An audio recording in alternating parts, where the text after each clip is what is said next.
రేవంత్ పాలనలో కాంగ్రెస్ నేతలు అడ్డు అదుపు లేకుండా వ్యవహరిస్తున్నారు. ఎవరు ప్రశ్నించినా తట్టుకోలేకపోతున్నారు. ప్రశ్నిస్తే చాలు వేధిస్తూ వారి ప్రాణాలను సైతం బలి తీసుకుంటున్నారు. తాజాగా హస్తం నేతల అరాచకాలకు ములుగు జిల్లాలో ఓ నిండు ప్రాణం బలైంది. కాంగ్రెస్ నాయకుల టార్చర్ భరించలేక చల్బాయి గ్రామానికి చెందిన ఓ యువకుడు ఆత్మహత్య చేసుకున్నాడు.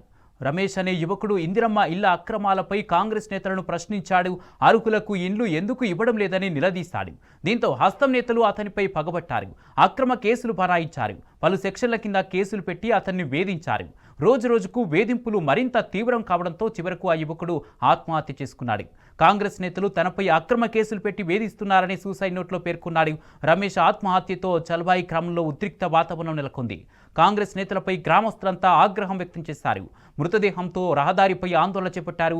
బాధ్యులపై కఠిన చర్యలు తీసుకోవాలని జనమంతా ముక్త కంఠంతో డిమాండ్ చేశారు.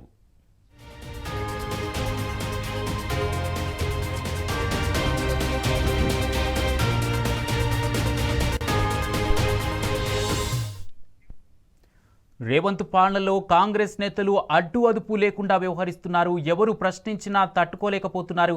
ప్రశ్నిస్తే చాలు వేధిస్తూ వారి ప్రాణాలను సైతం బలి తీసుకుంటున్నారు. తాజాగా హస్తం నేతల అరాచకాలకు ములుగు జిల్లాలో ఓ నిండు ప్రాణం బలైంది.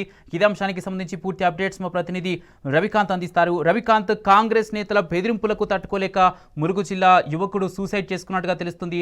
సూసైడ్ నోట్లో ఏముంది? కుటుంబ సభ్యులు ఏం చెప్తున్నారు? పూర్తి అప్డేట్స్ ఏంటి? ములుగు జిల్లా గోవిందరావుపేట మండలం చెల్వాయి గ్రామంలో విషాదం చోటు చేసుకుంది. చుక్కా రమేష్ అనే వ్యక్తి నన్ను వేధింపులకు గురి చేస్తున్నారన్నటువంటి అంశాన్ని వ్యక్తం చేస్తూ ఆత్మహత్యకు పాల్పడ్డాడు. అతని సూసైడ్ నోట్ కూడా మనం చూసినట్లయితే, చెల్వాయి ప్రజలందరికీ నమస్కారం, నేను తప్పు చేశానని నాపై తప్పుడు కేసు పెట్టారు కొందరు.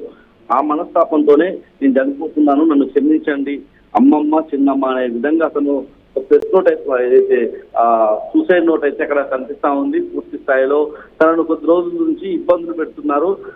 ఇదే కారణంతో అతను సూసైడ్ చేసుకున్నట్టుగా తెలుస్తా ఉంది. ప్రధానంగా ఇందిరమ్మ ఇళ్లకు సంబంధించిన అవసరాల విషయంలో ప్రశ్నించడం కావచ్చు, తనకు ఇందిరమ్మ ఇల్లు అర్హులుగా ఉన్నప్పటికీ ఎందుకు కేటాయించాలన్నటువంటి అంశాన్ని ప్రశ్నిస్తున్న సందర్భంలో ఆ గ్రామానికి సంబంధించిన వాట్సాప్ గ్రూప్ లో చర్చ కొనసాగుతుంది.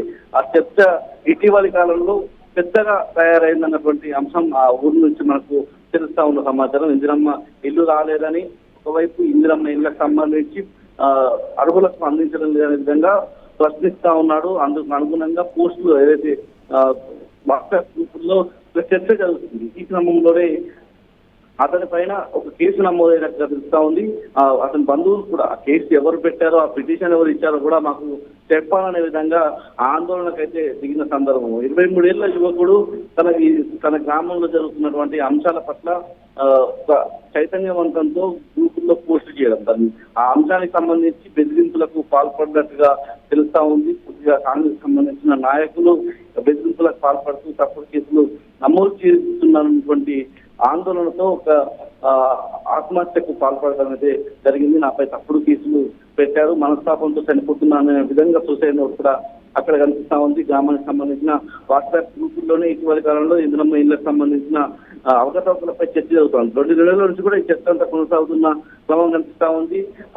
ఈ రమేష్ మృతదేహంతో 163 జాతీయ రహదారి పైన ఆందోళన దిగారు. బంధువులంతా కూడా న్యాయం జరిగేంత వరకు కదిలేది లేదంటూ వాళ్ళంతా చెప్తా ఉన్న సందర్భం. మాకు న్యాయం జరగాలి, ఎవరు కేసు పెట్టారు, ఎవరు ఇబ్బందులు పెట్టారు, విచారణ పారదర్శకంగా జరగాలి, ఎవరైతే నిందితులు ఉన్నారో విధిలకు పాల్పడ్డ వాళ్ళు వాళ్ళ మీద చర్యలు తీసుకోవాలనే విధంగా బంధువులంతా కూడా చెప్తా ఉన్నారు. ప్రస్తుతానికైతే రమేష్ మృతదేహాన్ని ములుగు ప్రభుత్వ ఆసుపత్రికి మార్చురికి తరలించిన సందర్భం కనిపిస్తా ఉంది. ప్రధానంగా ఈ అంశానికి సంబంధించి ఎవరైతే రమేష్ చనిపోయాడో ఈ అంశాన్ని తెలుసుకునేందుకు ఏటూ నగరం నుంచి వస్తున్న క్రమంలో అక్కడ ఉన్నటువంటి డిప్యూటీ మాజీ చైర్పర్సన్ బడే నాగజ్యోతిని కూడా పోలీసులు అక్కడికి వెళ్లకుండా అడ్డుకున్న పరిస్థితి కూడా కనిపిస్తా ఉంది. ఈ అంశానికి సంబంధించి పారదర్శకంగా విచారణ అయితే కొనసాగించాలని బంధువులు డిమాండ్ చేస్తున్నారు. Right, thank you Ravikanth. చచ్చిపోతే చిన్న పిల్లగాళ్ళని చదువుకున్నా, పెద్ద చేసుకున్నా, మనవరాలు పెళ్లి చేసినా, మనవనికి ఇంత చేసుకున్నా, నాకు నన్ను ఆగం చేసిండ్రు. ఏం చేసిండ్రో ఏం కథ, నేను ఇంటికాడ లేను. బాంజను నేను మనవరాల దగ్గరికి పోయినా, ఫోన్ వస్తేనే వచ్చిన బాంజను. నేను ఏం చేయను, నా మనవని ఇవ్వలేం చేసిండ్రో లేదు. నాకు నా మనవడు నాకు ఎట్లా వస్తాడో కావాలి ఇప్పుడు. నా మనవడు నాకు కావాలి. నా మనవడుని మొగ మంచుకున్నాడు. నీ వచ్చే వరకు పదట్లేసారు. నా మనవడు నాకు కావాలి. ఇప్పుడు అమ్మమ్మ ఇంట్లో లేదు, రాత్రి ఇద్దరు వచ్చినట్టు పిల్లగాని బెదిరించారు.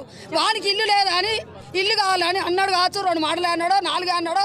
వాళ్ళు తెల్లారి వచ్చి ఏమైనా చేస్తే మంచిగా ఉండిపోవు. రాత్రి వచ్చి బెదిరించే వరకు పోరానికి ఎడు తోయలేదు కావచ్చు. తెల్లారి పని చేసుకున్నాడు సారు. మా న్యాయం కావాలి, మాకు అంతే న్యాయం చేయాలి. ఆ విడిసిన పెట్టడం వల్ల వాళ్ళు మాకు కావాలి. ఆ వాళ్ళు బయట పడితే లేపుతాం, మేము రాజీ పడతాం.